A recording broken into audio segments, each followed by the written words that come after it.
ناظرین، کسی چائے کے شوقین نے کیا خوب کہا کہ انسان اشرف المخلوقات ہے اور چائے اشرف المشروبات۔ چائے پیتا ہوں تو ہو جاتا ہے ایمان تازہ، چائے نوشی میرے دیرینہ روایات سے ہے۔ اکابر و اسلاف کی ذوق چائے نوشی کے متعلق بہت سے واقعات کتابوں میں مذکور ہیں۔ سردست شاہ جی کا ذوق چائے نوشی پر مشتمل یہ مضمون پیش ہے، امید ہے سامعین کے لیے دلچسپی کا باعث ہوگا۔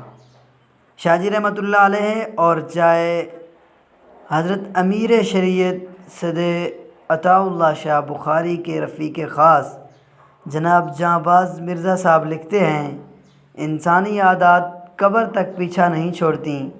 حضرت امیر شریعت رحمۃ اللہ علیہ کو قوت ارادی کی وجہ سے اپنی عادات پر خاصا قابو تھا، لیکن عام عادات جو ان کی جزو زندگی بن چکی تھیں ان کے ہاتھوں مجبور تھے۔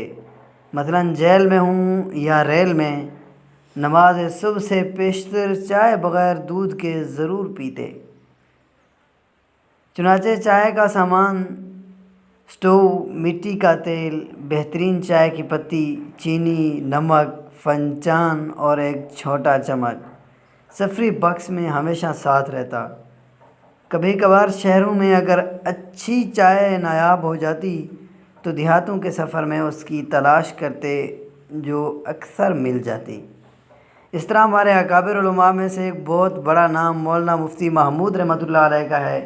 وہ چائے کے متعلق فرماتے کہ چائے جب پیو تو اتنی گرم ہو کہ ہونٹ ہی جل جائیں، یعنی ان کے نزدیک گرم چائے بہت مزیدار ہوتی ہے۔ ناظرین، ہماری اس ویڈیو کے بارے میں ایک کومنٹ ضرور دیجیے گا۔ ہاں، اگر آپ ہمارے چینل پہ پہلی مرتبہ ہیں تو چینل کو بھی ضرور سبسکرائب کر دیجیے گا۔